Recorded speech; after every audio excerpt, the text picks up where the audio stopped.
Today, we're highlighting 5 rare, critically endangered ducks you may have never seen. Some are charming, some are historic, and all of them need our help to stay afloat. I first stumbled on the Saxony breed when looking for a dual-purpose duck that could handle the cold. Turns out, it's also on the endangered list. While you are considering ducks for the first time or expanding your flock, rare breeds can be an amazing way to raise amazing meat and eggs while preserving animal breed diversity.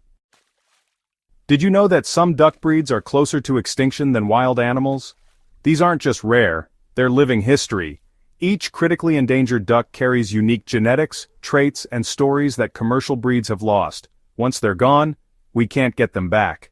Whether it's disease resistance, foraging ability, or their role in farming, preserving these breeds helps protect biodiversity, food security, and heritage.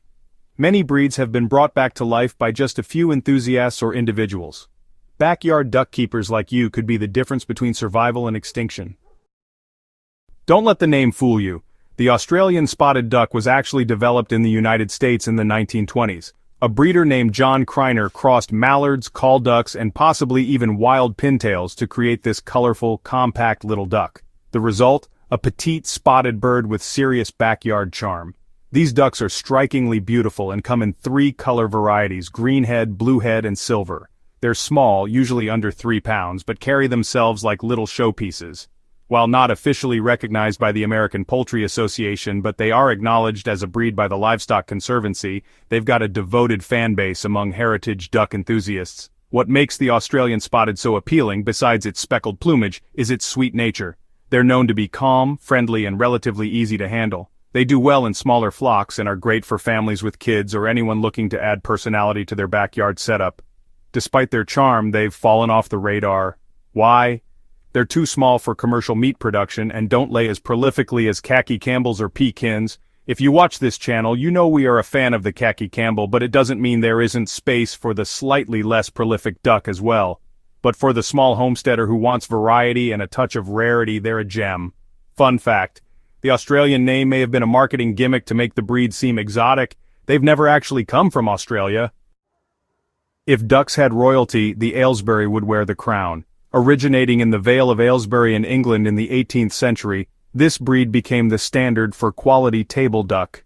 Its snow-white feathers and large, meaty body made it a staple in English markets and even royal banquets.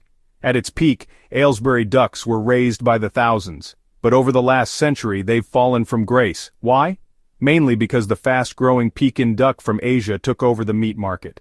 Pekins mature faster, eat less, and are easier to breed in large numbers. But the Aylesbury brings something special to the table, literally and figuratively.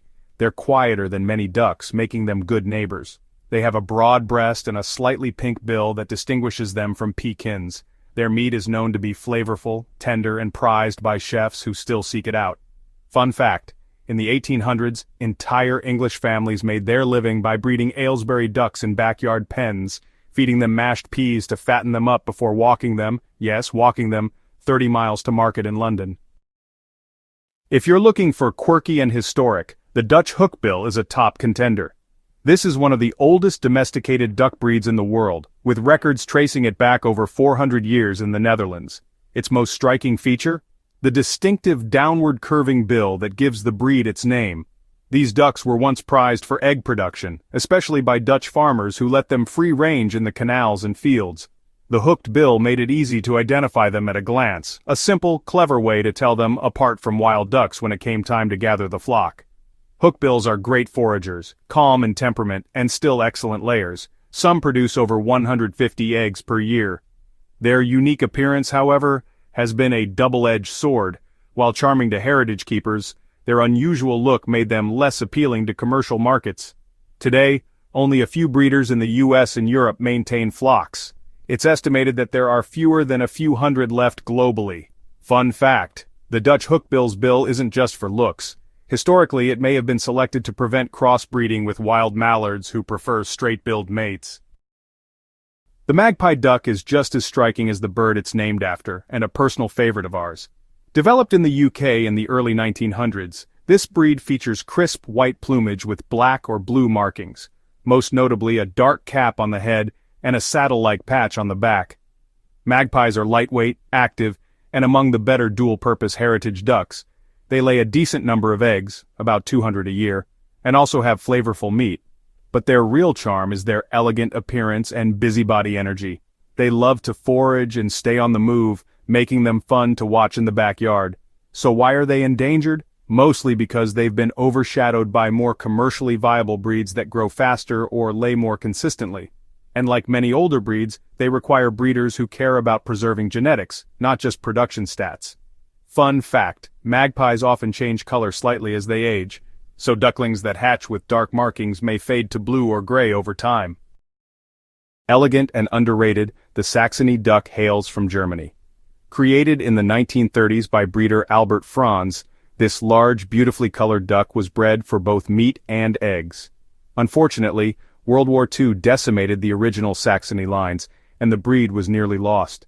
The original Saxony flocks were either slaughtered for food or lost entirely due to the chaos and destruction of war. Thankfully, Franz started over after the war, and the breed was revived. Today, Saxony ducks are praised for their soft buff and blue coloring. Males have a pastel gray-blue head and chestnut breast, while females are a warm buff all over. They're excellent backyard ducks, good foragers, friendly and productive. Hens lay 100 to 200 eggs per year and grow into large, flavorful birds. But despite their many strengths, Saxonies have never caught on in large-scale farming. Their slower growth rate and lower egg output just couldn't compete with modern hybrids. Fun fact: Saxony drakes are some of the most visually stunning ducks you'll ever see, and they tend to stay calm and easygoing, making them great showbirds. Let's hop across the pond to the remote Shetland Islands of Scotland to meet one of the rarest ducks you've probably never heard of, the Shetland duck. This small, striking black and white breed is built tough. It had to be. It developed over centuries on rugged coastal farms where weather swings from harsh winds to icy rains. These ducks are incredibly cold-hardy, low-maintenance, and absolutely thrive when given the chance to forage. Visually, they're real showstoppers. Shetlands have glossy black feathers with a greenish sheen, often with a white bib or chest. Their contrasty look is eye-catching, and their smaller size makes them ideal for backyard setups where space is limited. Now here's something fascinating. Unlike many heritage breeds that were carefully engineered, Shetlands are naturally evolved landrace ducks. That means they adapted to their environment over generations, rather than being designed by breeders. Because of this, they're resourceful, healthy, and efficient eaters. Traits every homesteader can appreciate. Unfortunately, this unique breed is incredibly rare. While still recognized and preserved in the UK, it's almost unheard of in North America. Conservationists are sounding the alarm because landrace breeds like this can't be recreated. Once lost, they're gone forever. So if you're looking for a tough little duck with history in its feathers and wild foraging instincts, the Shetland might just earn a spot in your flock, and your heart. From ancient Dutch canals to Victorian English farms, these ducks each carry a story, and they're dangerously close to disappearing forever. But backyard keepers like you can change that. Whether you're into eggs, meat, or just want a beautiful rare duck waddling around your garden, these breeds have a lot to offer. Which one caught your eye? Have you ever raised one of these rare breeds, or are you thinking about adding them to your flock? Or do you hate them all and want to go back to khaki Campbells or Pekins? Let us know in the comments below and leave your own helpful feedback for others. Don't forget to like, subscribe, and share this video to help spread the word about preserving endangered heritage ducks. Every duck counts.